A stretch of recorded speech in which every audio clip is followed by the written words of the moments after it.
Tämmönen sellyrele olisi. Mä pitäisi jotakin siististi sähkökaappiin.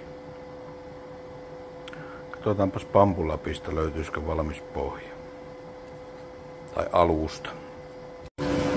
Löytyihän sieltä ja siinä se on rinttaus käynnissä. Katsotaanpa minkälainen sieltä tulee. No niin, tällainen tästä tuli sitten ja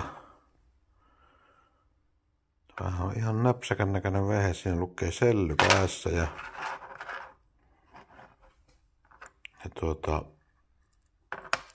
tässä olisi niinku sellyrele sitten, niin katsotaanpas.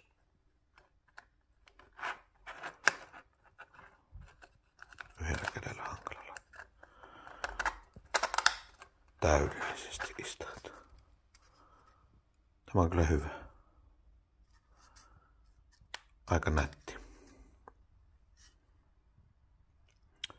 Nyt laitetaan keskukseen paikalle.